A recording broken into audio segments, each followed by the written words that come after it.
What's going on? Average Tech Guy here, and today we are back with more tech and more reviews. Before we get started, be sure and click that subscribe button. Be sure and hit that bell so you get all my notifications in the future, and stay tuned for those giveaways.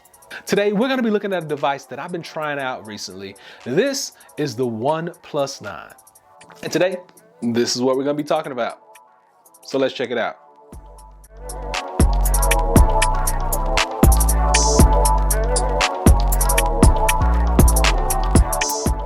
So this is the OnePlus 9. Now, I saw a lot of reviews about the OnePlus 9 Pro, and I figured that this one would probably be a good spot to kind of get in the game, seeing that this is my first OnePlus device. But what I can tell you from using this for a few days is that this thing is nice. And I mean, for the price, it's nice. So the OnePlus 9 5G starts out at about $729. Now this is for the base model, which is going to get you 128 gigabytes on the storage and about 8 gigabytes on your RAM.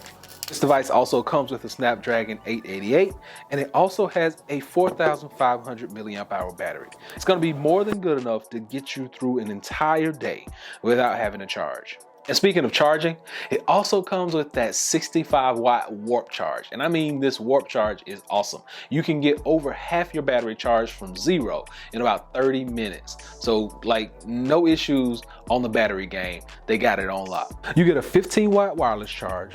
You get a reverse wireless charge. You also get a fingerprint scanner. Now, the fingerprint scanner is not that big of a deal to me. A lot of people complain about the placement of it. I find that holding it in my hand and using that fingerprint scanner in the direction that it is or in the spot that it's placed in, it works really well for me. I haven't had any issues, and it's very, very accurate. Every time I put my finger on it, it unlocks. No matter what situation I'm in, no matter if my hand is a little moist and clammy, it still works. Unlike sometimes with the Samsung, if your finger is a little moist or a little wet, it won't really pick it up, and it'll tell you that you need to reposition or wipe your finger.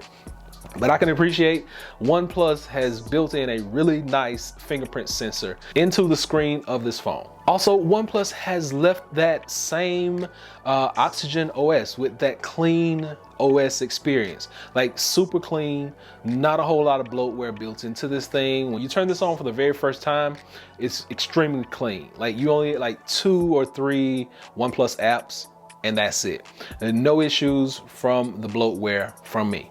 Minimal bloatware is probably one of the biggest things. So big shout outs to OnePlus for keeping this thing nice and clean with the OS.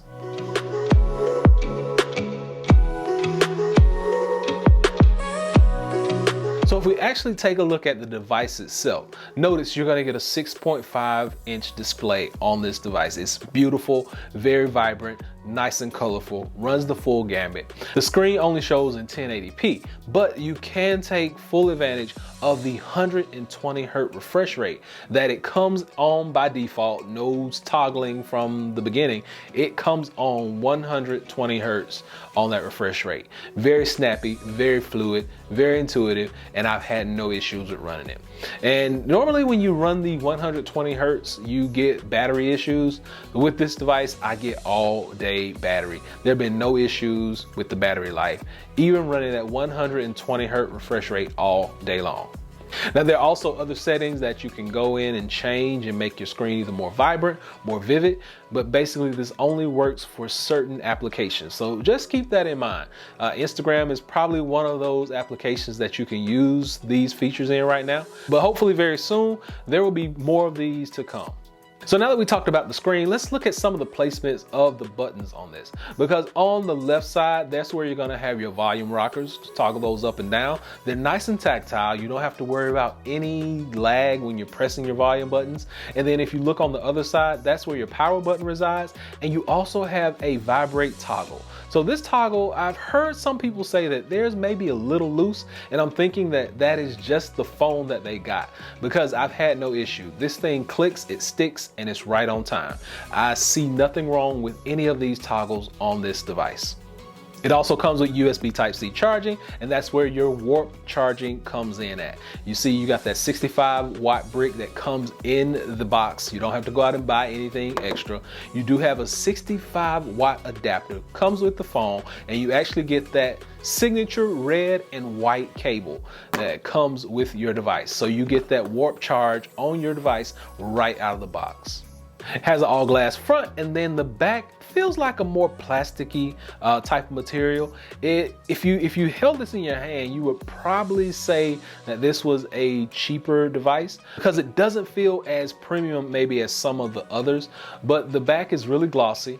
It gets tons of fingerprints and it's really slippery. So if I had anything to complain about, it's the lack of a grip on this device and the amount of fingerprints you can leave on here. And like, just cover it up with a case and you're good to go. Slap it on, slap a skin on, and that's it. Let it ride. And while we're talking about the back, we cannot forget the camera. So we do have a 48 megapixel camera back there. We do have an ultra wide lens, and we have one that's 2 megapixels. And that's basically for your monochrome. And like, I've normally never just used monochrome like for a camera. Normally if I want to change a colored photo into black and white, I just edit it. So not sure where the 2 megapixel comes in at, but the camera looks really good when you're taking stills. Only issue is there's a shutter lag. Now, I know people complain about shutter lag all the time, but it's a very big deal if you have kids or if you have pets and you're trying to get pictures of motion and things like that. When you move them out of the frame, sometimes they disappear and you can't go back and get that memory. So shutter lag is probably one of my biggest, strongest complaints about this, because we take these things everywhere we go and our lives are on here and our kids are all over these phones.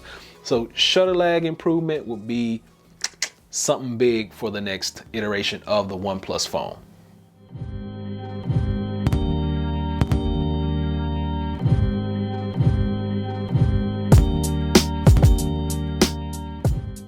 So now that we've talked about the actual device itself, what about the experience? Well, I told you that the screen was beautiful, it's gorgeous, and with the 120 Hz refresh rate, it's nice, it's snappy, and it's extremely fluid. The colors really pop out at you.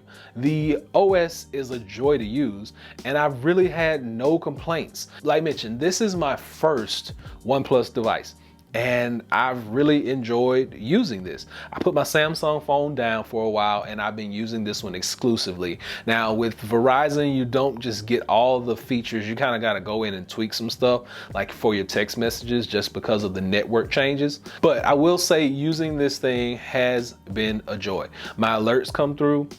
The call quality is great. I can hear really well on it. And that's something that a lot of people don't mention in these reviews, is call quality. Because after all, this thing is a phone, right? So call quality is nice and crisp and clear. It has 5G support, even though I've not been able to pick up 5G in my area with this device. Now with my iPhone as well as my Samsung, I'm able to pick up 5G all around my house, but this one is still showing up LTE. So I'm not sure if there's something with the antenna going on and it's just not picking up the 5G network, but hopefully I will be able to wander into a zone where I can pick up some 5G so I can test those speeds out. And the overall user experience with this device has been phenomenal. Like I said, I'm a first-time user of the OnePlus, the Oxygen OS, and I've had no problems with it. I'm an Android fan through and through. I do use iPhone on occasion, but this device has really been something that I could probably wrap my hands around and see myself using on a day-to-day basis. Now, it's not the flashiest. It doesn't have the most features and all the bells and whistles, but you didn't pay for that. You put the $729 price tag on something versus the $1,200 price tag, and you're definitely gonna lose out on some of those features. But let's be honest, let's be real. How many of us use all the features that come with the Samsung Ultra phones or the Pro phones or the Max phones? We don't use half of the things that are on there. This phone is just enough to get you where you wanna go and where you need to be. Now, would I recommend this to a person who comes from the S21 Ultra or the 12 Pro Max?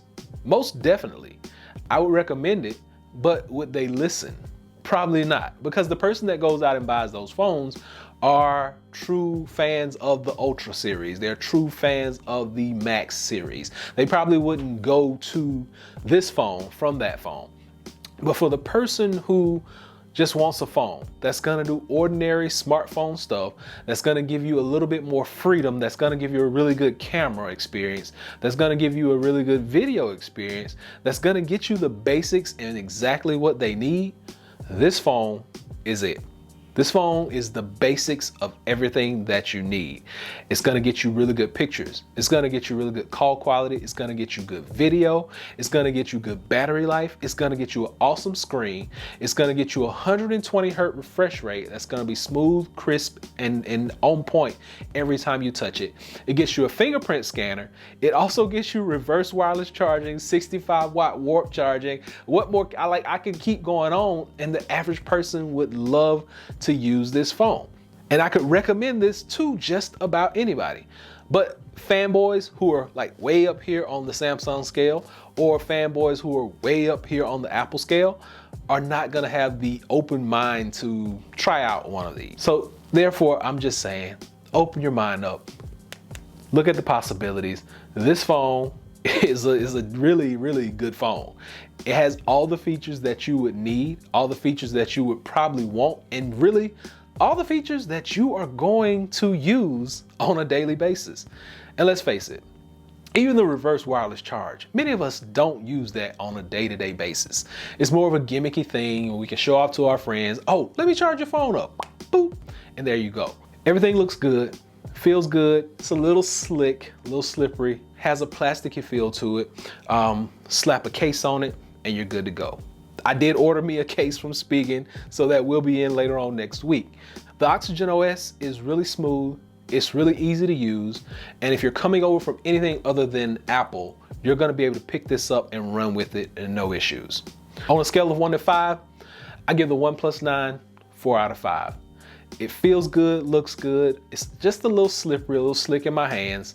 And that's something that I can deal with. And that's pretty much it. It's a really good phone at a really good price.